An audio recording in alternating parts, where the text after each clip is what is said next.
sacrifices until you realize the divine is out of reach. Roguelites live or die on how interesting the next run looks, not just how hard they hit. These 10 don't just reshuffle stats, they build strange religions, cursed slot machines, collapsing universes, and far future wastelands. Then let the randomness grind through all of it. These are perfect to dive into or revisit in 2025, especially now that most of them have full releases, DLC, or balance passes that make their stories and systems hit harder on repeat. Let's start.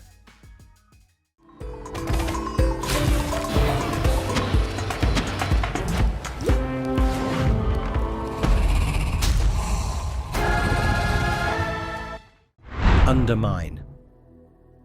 Alright, in this game, you're a disposable peasant marched into a collapsing mine by Archmage Arcanos, who cares more about arcane research than worker survival. Each time you die, he sends in the next one. But the investigation doesn't reset. Familiars remember routes, rescued NPCs build shops, and the hub above the shafts grows into a rough frontier town. The deeper you go, the more the mine looks like a buried political map, goblin industrial zones, priest-controlled sanctums, cursed caverns, and ancient relic chambers, hinting at an older civilization under Arcanos' feet. Bosses act as living seals over fault lines that are driving the earthquakes he's trying to study and exploit. On every run, you mine gold, dodge traps, and assemble unstable combinations of relics, blessings, and curses.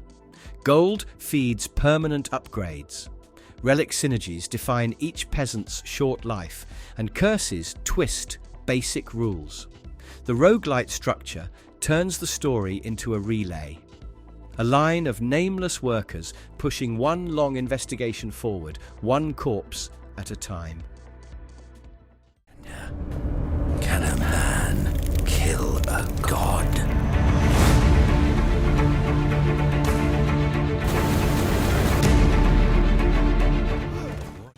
Curse of the Dead Gods. Here, you walk into a temple that exists to convert explorers into offerings, promising immortality, divine strength, and treasure if you keep going and don't flinch at the cost. 3 great complexes, Jaguar, Eagle, and Serpent, represent different dead gods and cultures, with their own architecture, relics, and bestiary. As you push deeper, you see that generations of looters and fanatics already tried to claim these altars.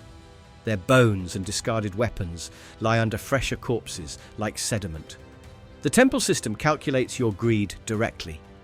Every door you open, every detour you take, and every forbidden boon you accept increases corruption, dragging you closer to permanent curses that deform both your body and how you perceive the place. Runs are pre-planned routes through branching room maps marked for combat, relics, stats, or healing. You trade health and safety for better boons. Manage your torch because darkness empowers enemies, and juggle curses that might strengthen damage while sabotaging vision, gold, or offerings. Each completed run unlocks harder expeditions, making you one more obsessed intruder the temple learns to counter.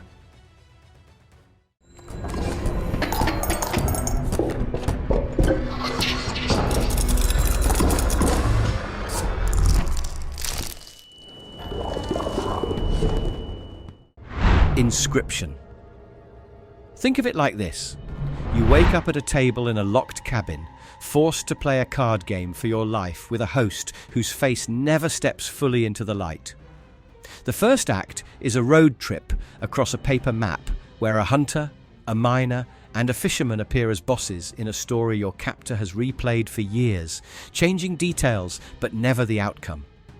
Talking cards, former players trapped in pasteboard bodies, whisper strategies, warnings, and fragments of prior escape attempts. Between rounds, you sneak around the cabin, solve puzzles, and uncover clues that suggest the entire game you're playing is itself a haunted relic. Later, acts pull you out into a glitched retro RPG overworld and a corrupted digital TCG client tied to a dead developer and a buried corporate scandal. Each shift keeps the roguelite backbone: randomized maps, event nodes, evolving card pools, and sacrifice systems that let you fuse sigils and break balance. Every failed run is both another lost timeline in the fiction and another found footage scrap in the meta-narrative about who made Inscryption and why it should never have shipped.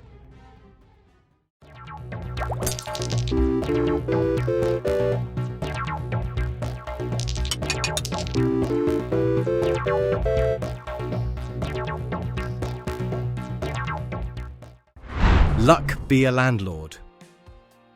In this next game, you move into an apartment with a hostile landlord and one tool, his slot machine. Rent notices arrive on a fixed schedule, each with a higher amount and smug note attached. Your entire life compresses into spins and incremental gains while he keeps rewriting the rules to sabotage successful tenants.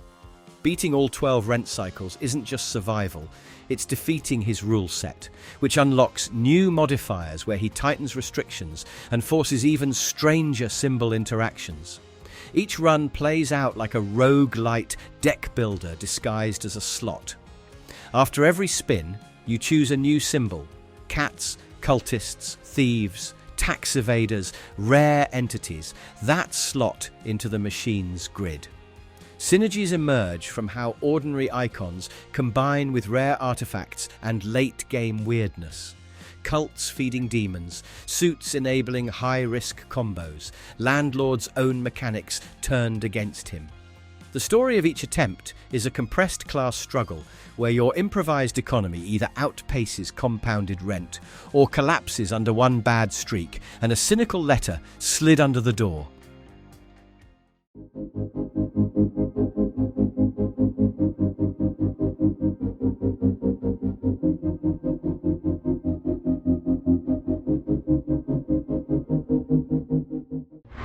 Gunfire Reborn. This is one of my favourites. Here we drop into Gunfire Reborn as an animal warrior reincarnated into yet another attempt to chase down a godlike source of illusion that keeps destabilizing the world. Every act marks a frontier of prior failures.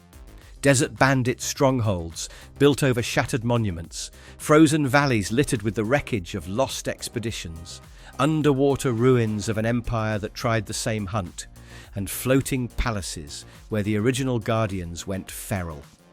Murals, inscriptions, and boss arenas sketch an old alliance between kingdoms that shattered when they tried to weaponize this power. Runs are linear climbs through randomly generated combat rooms, but every lifetime carries different scrolls, occult inscriptions, and weapon loadouts. Elemental guns, character-specific talents, and co-op synergies shape how you survive the same gauntlet. Permanent upgrades expand the hero roster and talent trees, implying that countless unnamed reincarnations died before the ones you actually play. The campaign's thinly sketched myth about illusions and corrupted guardians becomes a background hum for your own legend of broken builds and narrowly survived boss phases. You made this world in your image. It's a sick joke. An affliction. Ring of Pain. Another 2020 release, where we wake in a nest, tended by a yellow bird called Owl, who claims he pulled you out of the dark. He speaks in clipped rhymes, hands you gifts, and frames the ring as a place to heal by confronting dangers one step at a time. The shadow appears as a rival presence, intruding through side paths and whispered messages, insisting that Owl's protection is another prison. The further you descend, the more each depth looks like a symbolic wound.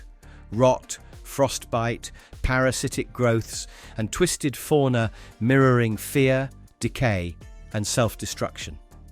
Every floor here is a circle of cards around you.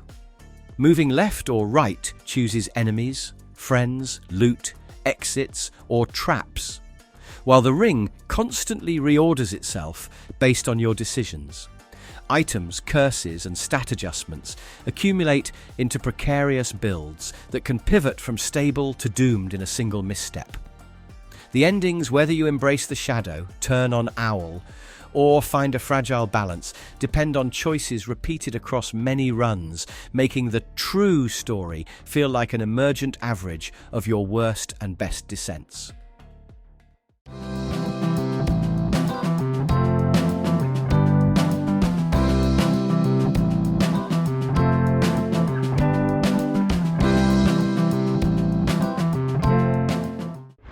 Dicey Dungeons. In this game, we sign up for Lady Luck's game show and get turned into a walking dice, condemned to run dungeons for ratings and the faint promise of a wish. Each contestant, warrior, thief, robot, inventor, witch, jester, steps onto the set with baggage. Washed-up hero, opportunistic thief, performance-obsessed AI, contract-trapped sorcerer, exhausted entertainer. Lady Luck rigs every episode. Win or lose, she resets the board, rolls someone new onto the stage, and keeps the show running forever. Episodes reveal more of each character's life through dialogue with enemies, post-run banter, and themed floors where monsters mirror their anxieties. Corporate blobs for the inventor, cursed gadgets for the robot, pushy sponsors and hecklers for the jester. The dungeon is a televised loop where personal hang-ups become encounter design. Roguelite structure underpins it. Every run is a multi-floor climb where you roll dice and assign them to equipment slots to trigger attacks, defenses, hacks, or spells. Class-specific rule twists. Overheating CPUs, spellbook management, rhythm decks. Reshuffle how you approach familiar foes, so every attempt feels like another manipulated season of the same show.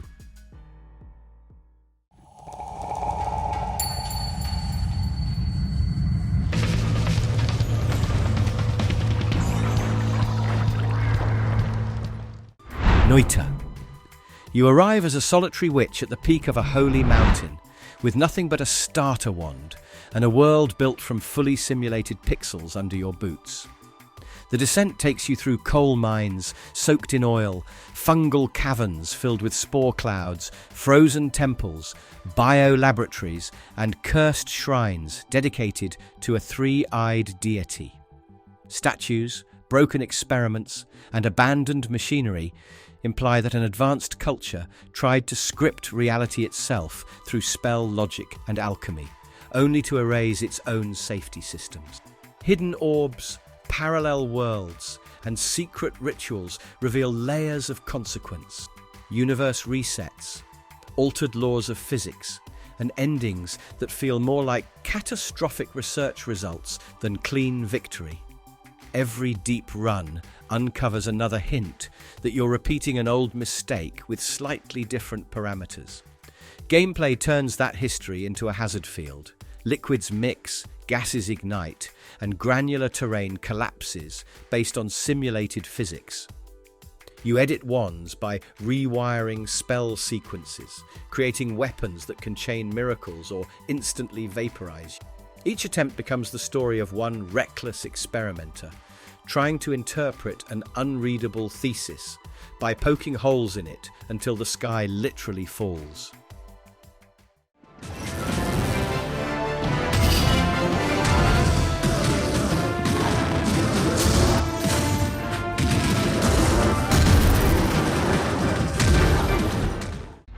Wizard of Legend.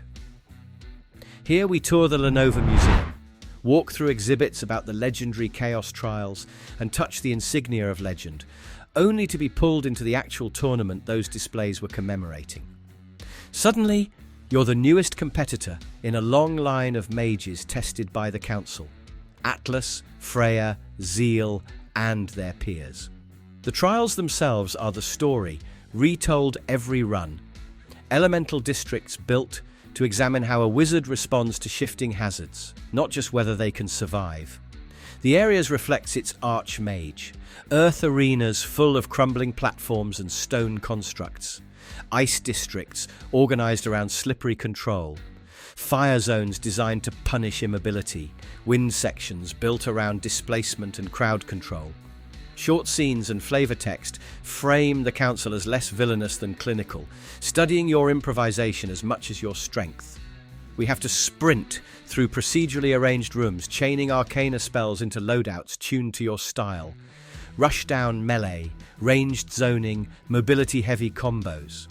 Relics and cloaks adjust stats and synergies mid-run.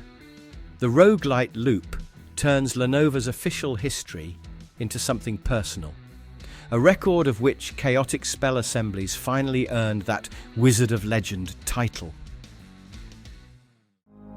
Live and drink, friend.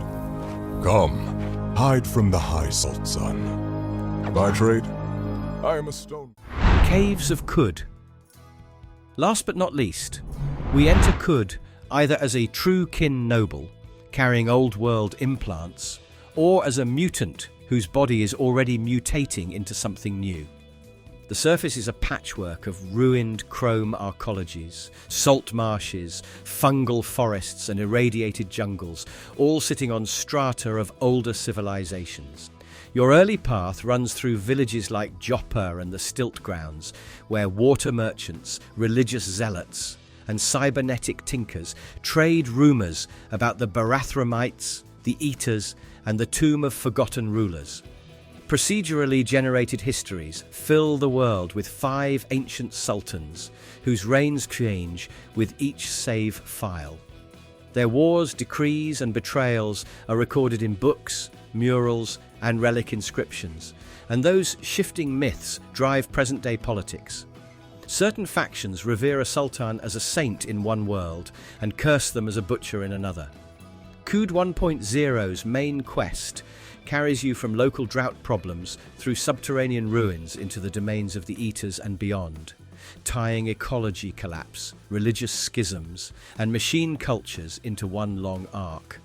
Underneath that narrative, Kud runs on classic roguelike systems: tile-based exploration, deep character builds, permadeath, emergent faction diplomacy, fluid simulation, and terrain interactions. So every life writes a different, weird fiction travelogue across the same haunted future.